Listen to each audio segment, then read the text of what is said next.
Hello मेरे प्यारे साहिलियंस, आपका स्वागत करता हूं अपने इस क्लास में। आज का क्लास स्पेशल इंग्लिश स्पोकन का इंग्लिश ग्रामर चल रहा है रेगुलर बेसिस पे। और आज के दिन में हम लोग कुछ नए टेक्निक्स, नए वर्ड्स और नए तरीके सीखेंगे जिससे हम लोग का इंग्लिश और आसान लगे और हम लोग और अच्छे से बोल पाए अपने इंग्लिश को। तो आज के टॉपिक में है क्या? आज के टॉपिक में स्पेशल स्पोकन इंग्लिश क्लासेस है और इसके दौरान में हम लोग आज कुछ नए वर्ड्स को लेंगे और जो लास्ट टाइम में टॉपिक आपने दिया था नेशनल क्राइसिस ड्यूरिंग वॉर, इसके बारे में हम लोग कुछ चर्चा करेंगे। 5 से 10 लाइन, 15 लाइन, जो भी आपको मिल जाए उस पर चर्चा होगी। So this is the word student, here we are, this is the word spoken English का कुछ वर्ड है हमारे पास। लाइक हिक्कप, क्या है भैया हमारे पास? सबसे पहला वर्ड हिक्कप। हिक्कप का मतलब होता है सर हिचकी। हिचकी पे एक मूवी आई थी। हिचकी क्या सीन होता है, मतलब एक व्यक्ति के जीवन में जब भी अगर कोई कुछ खाते हैं और अटका हुआ महसूस होता है तो हिचकी आने लगता है। जब भी कोई खाते हैं अगर कुछ ज्यादा तीखा खा ले तो हिचकी आने लगता है। ठीक है, पानी की कमी हो जाए, वही अटका होता तो पानी की कमी हो जाए तो उसपे भी हिचकी आने लगता है। और हिचकी एक प्रकार की बीमारी भी होती है कि आदमी एनी टाइम हिचकते रहते हैं ऐसे करके। हाँ, आपको याद करता है तब। ऐसे तो कोई अगर जीभ कट जाए तो बोलता है कि गाली भी बक रहा है ना? अगर खाते खाते जीभ कट जाए या बोलते बोलते जीभ कट जाए तो लगता है कोई गाली बक रहा है। अब ढूंढिए अपने दिमाग में कि कौन गाली बक सकता है। तो सबसे नजदीकी वो होते हैं जो अभी हाल ही में रिसेंट में अगर लड़ाई झगड़ा हुआ होता है ना तो डायरेक्ट उसी पे इंडिकेट जाता है। फलानवा से पूछते हैं कि रे तुम गाली बके हो? नहीं भाई, हम तुमको गाली नहीं बके हैं। या नहीं बहन, हम गाली काहे बकेंगे तुमको? भले झगड़ा हुआ है वो अलग बात है, ठीक है, लेकिन गाली नहीं। नहीं, मेरा जीभ कट गया है, तुम ही हो गए, आओ फड़िया लेते हैं ऐसे करके। तो हिक्कप यानी हिचकी। और हिचकी जो होता है, हिचकी हमारे शरीर का, हमारे शारीरिक का एक प्रक्रिया है हिचकी आना। हिचकी कई मायनों में सही भी बोलते हैं और कई मायनों में अच्छा नहीं भी बोलते हैं। तो अगर आपको इसमें सेंटेंस बनाना हो तो आप कैसे बनाइएगा? कोई भी बनाइए हिक्कप के ऊपर कोई एक अच्छा सेंटेंस। देखिए सिंपल सा अगर सेंटेंस हम इस पे बनाए हिक्कप के ऊपर तो हम लोग लिख सकते हैं वाई आर यू हिकपिंग? तुम क्यों हिचक रहे हो?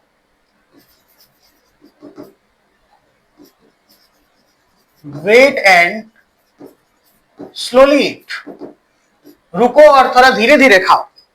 समझ में आया? हिकअप और एज यूजुअली खाने के वक्त ही होता है। और दूसरा इस पे एक सेंटेंस और हम लोग लिख सकते हैं, why are hiccuping? Something spicy you eat. हाँ, समथिंग स्पाइसी यू ईट यानी तुमने कुछ मसालेदार खा लिया, क्योंकि तीखा खाने के बाद होता है। ये अभी मुस्कान बोली कि यू शुड ड्रिंक वाटर, यही बोली ना? You should drink water. किसके बाद? सारे सेंटेंस जो आ रहे हैं इसके बाद आ रहे हैं। Why are you hiccuping? You should drink water. तुम क्यों हिचकी ले रहे हो? ठीक है, तुम्हें पानी पीना चाहिए जल्दी से। तो ये सेंटेंस हम लोग एज यूजुअल अपने एवरीडे के लाइफ में इस्तेमाल कर सकते हैं, करेंगे। और आगे भविष्य में जब भी ऐसा आएगा तब आप लोग ऐसा बात कीजिएगा। ठीक है, हिक्कप का मतलब होता है हिचकी लेना। नेक्स्ट क्वेश्चन हमारा यॉर्निंग। यॉर्निंग का मतलब होता है उबासी लेना। जब हम लोग कोई उबाऊ काम करने लगते हैं या किसी चीज से ऊब जाते हैं या फिर क्लासरूम में एसी चलते रहे तब आज देखिए उबासी आने लगे ऐसे करके, मतलब दुनिया भर के नींद क्लासरूम में एवे करेगा। कहे कि क्लासरूम में एकदम माहौल हो जाता है शांत और उसके बाद ठंडी ठंडी हवाएं, एसी, और उसके बाद तो फिर नींद आना ही आना है। हम कई बच्चे लोगों को देखे हैं कि नींद आने लगता है तो माहौल शांत मिल जाता है। तो आप इसको ऐसे भी लिख सकते हो, वाई आर यू यॉर्निंग? तुम क्यों उबासी ले रहे हो या ले रही हो? यू शुड टू एक्टिव, तुम्हें एक्टिव होना चाहिए इन द क्लासरूम। किसमें? क्लासरूम में। या फिर on the work, concentrate on the work. You should not yawning at the time of work. अपने काम पे ध्यान दो, तुम्हें काम के समय में उबासी या जम्हाई नहीं लेना चाहिए। इसको जम्हाई भी बोलते हैं। हाँ, ऐसे नहीं करते हैं कस के जम्हाई आना, उसको यॉर्निंग कहते हैं। ये भी वर्ड तगड़ा था। पहला वर्ड सीखा हमने, दूसरा वर्ड सीखा हमने, तीसरा वर्ड पे ये वर्क। बर्क का मतलब होता है डकार लेना। जब आदमी को तृप्ति मिल जाती है भोजन से, हाँ हमको लगा कि जब आदमी को तृप्ति डिमरी मिल जाती है, उसको उसको इग्नोर कीजिएगा। अभी बहुत ट्रेंडिंग में थी कुछ दिन पहले एनिमल मूवी के बाद। तृप्ति डिमरी का नाम सुने हैं? नहीं सुने हैं? एनिमल मूवी में वो बनवा नहीं है जिस समय में बन के आता है एकदम हार्ट वूट चेंज करा के आता है, तो एक लड़की। एनिमल मूवी कौन कौन देखा है? कोई नहीं देखे? नहीं देखे हैं तो मत देखिएगा, देखे हैं तो देखे हैं तो फिर उस मूवी में एक सीन है जब वो पूरा रिकवर होके आता है, तो वो लड़की कहती है कि मेरे फियोन्से का दिल लगा है, क्योंकि उसका दिल में प्रॉब्लम हो जाता है तो फियोन्से का दिल लगता है। तो वो उस मूवी से बहुत तगड़ा हिट हुई है, वो एनिमल मूवी से। उसके पहले उसे लगभग बहुत सारे मूवी में काम किया लेकिन नहीं जानता था। उसके बाद उसे कई मूवियां मिली हैं। रश्मिका मंदाना तो खैर और पुरानी है वो कम, लेकिन तृप्ति डिमरी तो ये हमने कहा था तृप्ति नाम से लिया। तृप्ति, तृप्ति कब मिलती है? जब हम लोग अच्छा भोजन करते हैं। हाँ, ये बहुत प्राचीन समय से एक कथा चलते आ रही है और हमारे कृष्ण भगवान से जुड़ी हुई ये कथा है कि जब द्रौपदी वन में होती हैं, जब उन्हें वनवास मिलता है पांडव लोगों के साथ। वनवास मिलता नहीं है क्योंकि कौरव लोग जो होते हैं वो ऐसा रचते ही हैं कि इनको सत्ता से बेदखल करना चाहते हैं, यानी सब हड़पना चाहते हैं। तो एक समय में ये सोचते हैं, जैसे जब डिस्प्यूट्स पे बात आती है, जब ये सब हार जाते हैं एथी में, उस खेल में, चौसर के खेल में, तब एक समय में ये भी आता है कि इसे 14 वर्ष के लिए वनवास करना होगा। मतलब ऐसा छुपा के 13 वर्ष तक की, शायद 12 वर्ष ऐसी कुछ, हम exactly I am confused about it, लेकिन मुझे ऐसा लगता है 14 वर्ष के लिए राम जी को भी वनवास मिला था और इनको भी मिला था। तो 13 वर्ष तक इन्हें मतलब रहना था जंगल में, और 14वें वर्ष में छुप के रहना था कि अगर कोई देख लिया, ठीक है ना, तो फिर से उनका वनवास डबल हो जाएगा, यानी फिर से 14 वर्ष के लिए। तो अंतिम वर्ष वो सब अलग अलग भेष में छुप के रहे थे। अगर आपने महाभारत देखा होगा तो उसमें एक सीन है, उसमें एक सीन है कि भगवान श्री कृष्ण द्रौपदी के घर आते हैं और उस समय में खाना सब खत्म हो जाता है। हाँ, थोड़ा नहीं, चावल का सिर्फ एक दाना बचा हुआ रहता है उसमें, ठीक है। और उस समय में कुछ शायद वही कुछ पूजा वगैरह होता है, तो भंडारा नहीं होता है कि हमें मैं खिलाना है साधु महात्मा को, तो साधु महात्मा टोटल खा लिए होते हैं सब, और कुछ नहीं बचता है। और उसके बाद श्री कृष्ण आते हैं।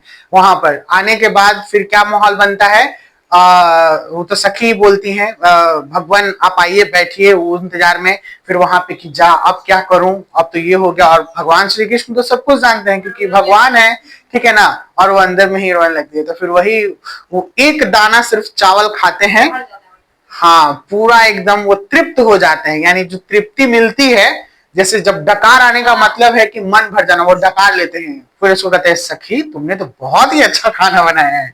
यानी ये सब जो सीन दृश्य चलता है, हमारे दैवीय भगवान जो हैं और उनसे उनसे जुड़ी हुई कई कहानियां हम लोग को इतना इंस्पायर करती हैं और दिल खुश कर देता है ऐसे ऐसी चीजों में कि मत कहिए। फिर द्रौपदी जिस समय में चीर हरण होता है, उस समय में सबका दिल क्रुद्ध हो जाता है कि ये चल क्या रहा है।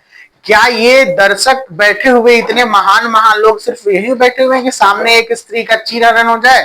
तो फिर भगवान श्री कृष्ण वहीं से अपना जो उनका दैवीय शक्ति होता है वो चलाते हैं और वो दुशासन खोलते रह जाता है, ठीक है ना। द्रौपदी बांधती है ना उनके चोट पे वो अपना दुपट्टा का टुकड़ा वही खुल खुल के हाँ, वही सारा चीज जो है वो उस तरीके से खुलते रहता है। मतलब ये भी एक दैवीय शक्ति। तो कुछ महाभारत इसीलिए आप लोग जितने बार भी देखिएगा ना, वो लगेगा कि कुछ नया ही है और अधूरा ही है। तो ये था तृप्ति से बहुत सारा नाम ले लिए, तृप्ति डिमरी का नाम ले लिए, भगवान श्री कृष्ण का नाम ले लिए, क्या क्या। तो बर्प का मतलब होता है डकार लेना, बर्पिंग का मतलब हो रहा है डकार ले रहा है। ये खाने के बाद आता है, ठीक है। It's too much burp यार, oh my god, today food is very delicious, I am got the full stomach।